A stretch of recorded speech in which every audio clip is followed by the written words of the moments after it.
Hello friends, and welcome to my very first garden tour.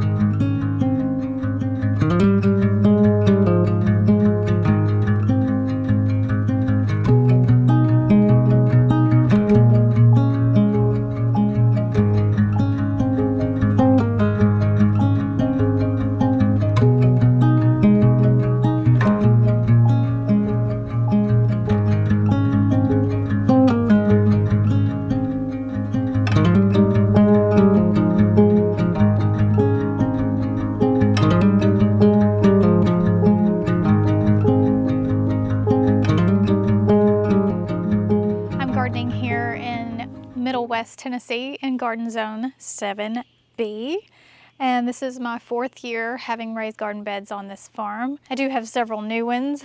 In the past I only had 4 and now I have 8. So I'm very excited to take you guys on a tour. So we're going to start out in the front.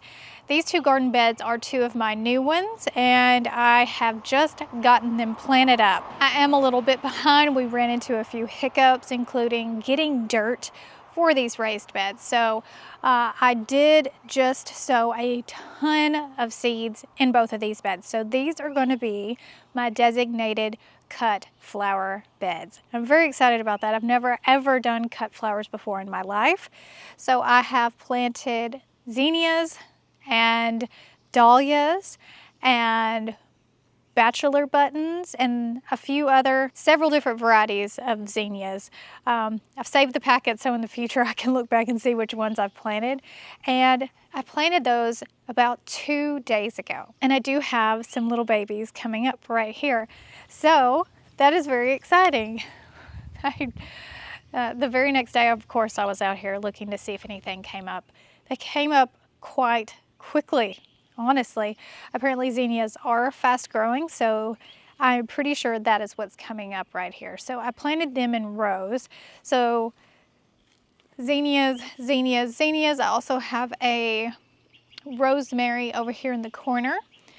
And then the dahlias I planted along the border. These flowers will get very tall. I do not have any support on here right now, but I will be putting that up soon because I don't want them to flop over. We do have a lot of storms here and the wind blowing them would just not do. I have some zinnias coming up over here too, it looks like, that have popped up. They're teensy tiny, but it's just so encouraging when you've never planted. Oh, there's some more right here too. When you've never planted a certain kind of plant, it's really nice to see that since I've never done this before, something is going right. Now let's move on to the second row. So this is my 3rd bed. This is one of my original raised beds that I've had for the past 4 years, and I've always done pretty much the same thing every single year in this particular bed. So this year I've changed up a little bit. So I do have several tomato plants growing here. I have Super Sweet 100,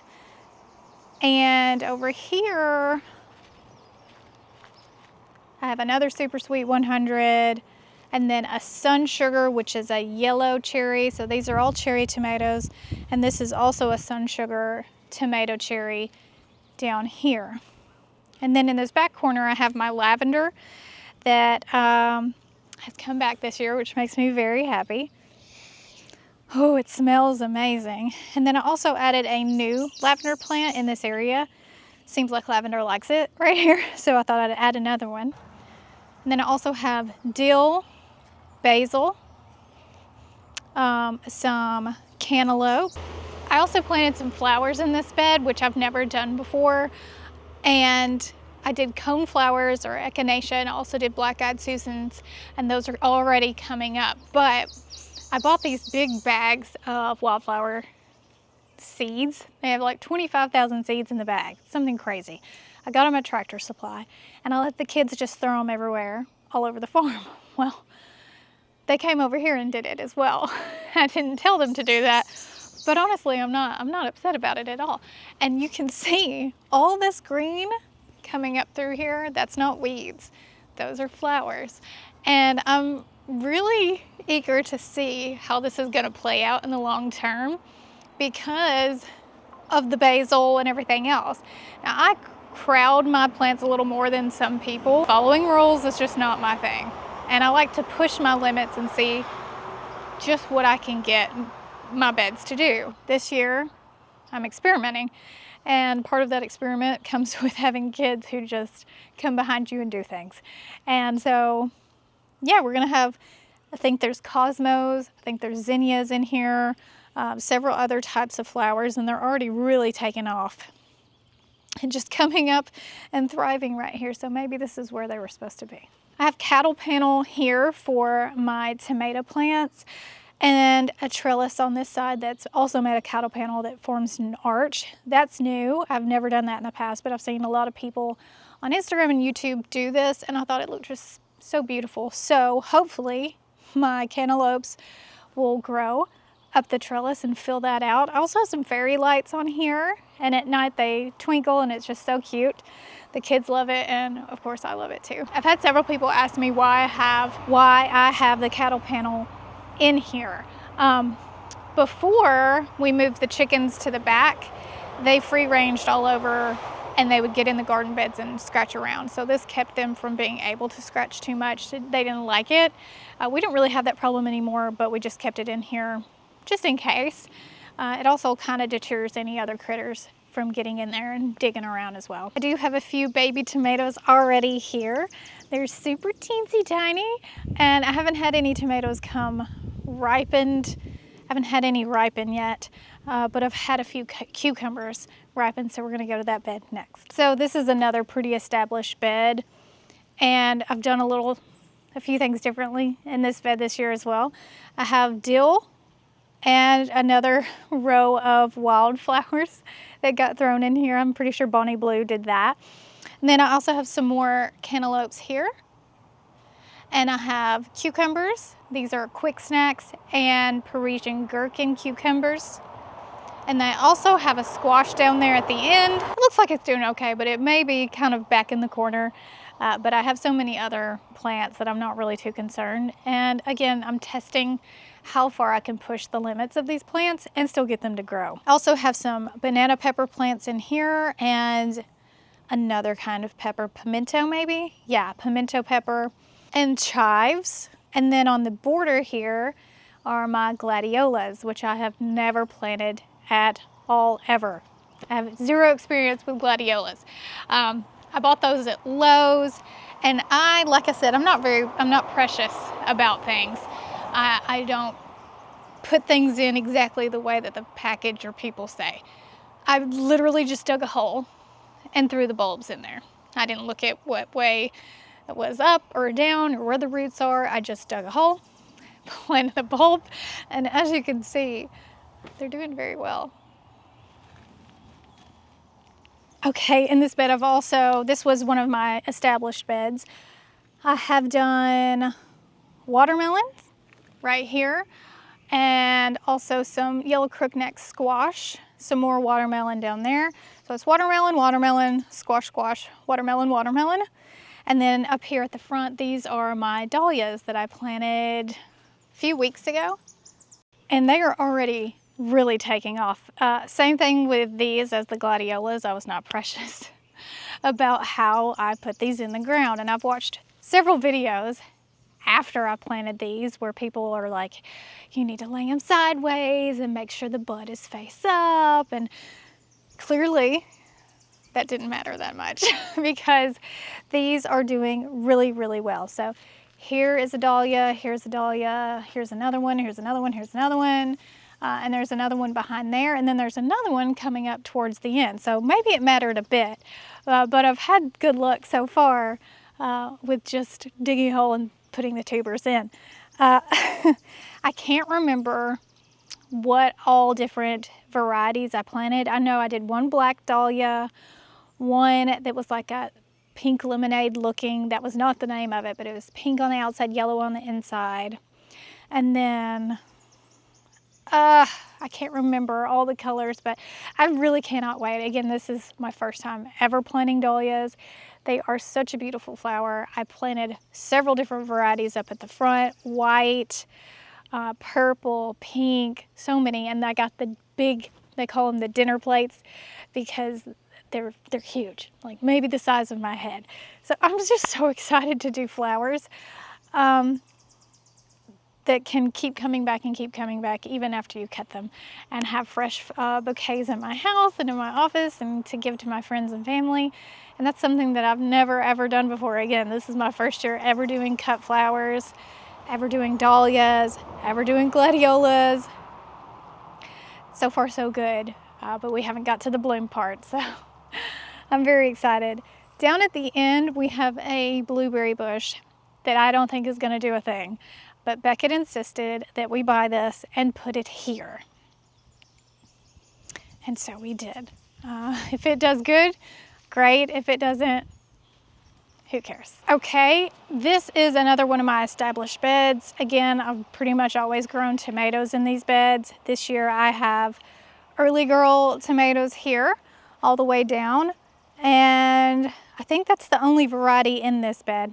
This one right here was pretty squatty, and I planted it anyways. And then I have also started to prune my tomatoes, which is something I've never done before. I've never pruned, but I've read and heard other people who garden in humid climates like Tennessee, that pruning will help push off the disease and the blight and help them thrive a little bit more in this heat and humidity, which we're not there yet. It's actually been really beautiful weather here in the mid 60s, mid 70s. Lots of rain. I've had to water this garden maybe one time. That's it. The good Lord has been blessing me with lots of rain. I'm excited to see how pruning either helps or hurts. I don't really know what's going to happen, but I haven't done them all. I've pruned this one and then these two down here. But what's funny is when I pruned this, that gave this one a little room to have some sunshine. And so she's actually started growing. Hello, Bee. She started growing. So I'm gonna move you down just a little and see if we can give her some more sunshine. These got beat up a little bit by the rain. I mean, when I say we've had rain, I think 4 out of 7 days for the past 3 weeks we have had rain, and a ton of it. So I'm not complaining, but it has beat things up a little bit, including my flowers on the front porch. They look very, well, beat up. Okay, so early girl tomatoes. Down at the far end I have sage, and it has really thrived this year. It smells amazing. Here I have another summer squash, another watermelon, another watermelon, another watermelon, another watermelon. These are crimson sweet watermelon, and they're doing fairly okay. I've never grown watermelon before either, so I am excited to see whether or not these do okay, especially on a trellis. I'm gonna have to add support at some point when the melons get big enough, but I'm gonna worry about that if I even, we'll see if I even get any melons. This is another one of my new beds, and so far I have put,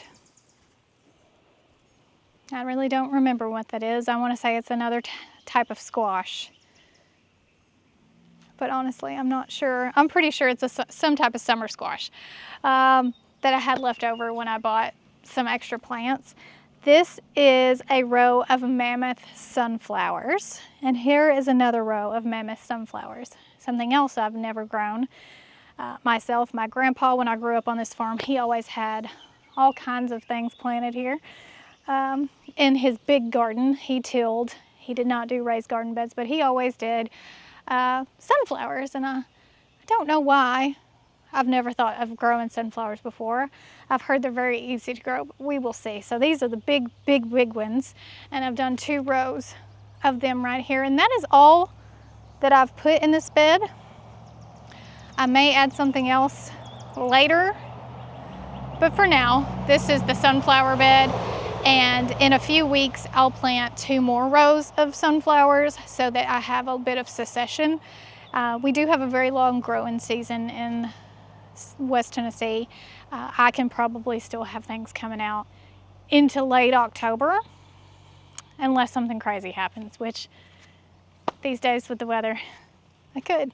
This is my last raised garden bed, and in this one I have put, this is called a walking Egyptian onion, and I got this from a local lady at the farmer's market, and we'll see how it goes. I've never even heard of this before, but it sounded really interesting. So I've got that, and I've got another row of chives growing right here as well. I have also planted some more sunflowers. So right here I've planted the dwarf teddy sunflowers, so they don't get as tall as the big mammoths. They're probably, I think, 3 feet, and they're just fuzzy and so cute, and I thought the kids would love that. And so I did several rows of those.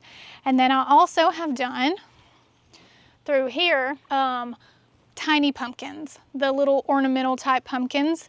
I've done some white ones, I've done some orange ones, white scalloped, Pattison golden scalloped, Baby Boo is the name of the white one, and then Mini Harvest, which was a blended packet, so who knows what we're gonna get out of that. Never planted pumpkins before, but I have had volunteer pumpkins come up because the sheep really love to eat pumpkins, and when they eat the pumpkins, then they poop out the seeds, and then we just have pumpkins growing in random places all over the farm. I have one right now in the front yard, and I may transplant that. Last year I let it go and it did just fine. We actually did get pumpkins off of it. It was the craziest thing in the front yard, and I did absolutely nothing but observe.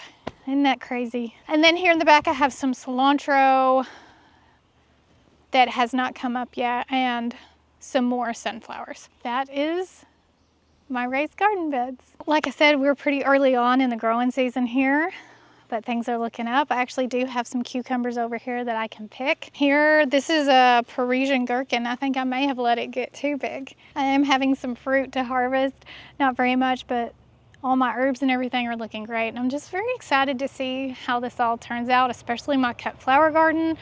I think that's just gonna be so cool and amazing. I'm just very excited to share all this with you guys, and I hope that you have enjoyed this garden. I hope you'll stick around for next month's update, and maybe we'll have some more things to show you. Happy gardening. Love you, mean it.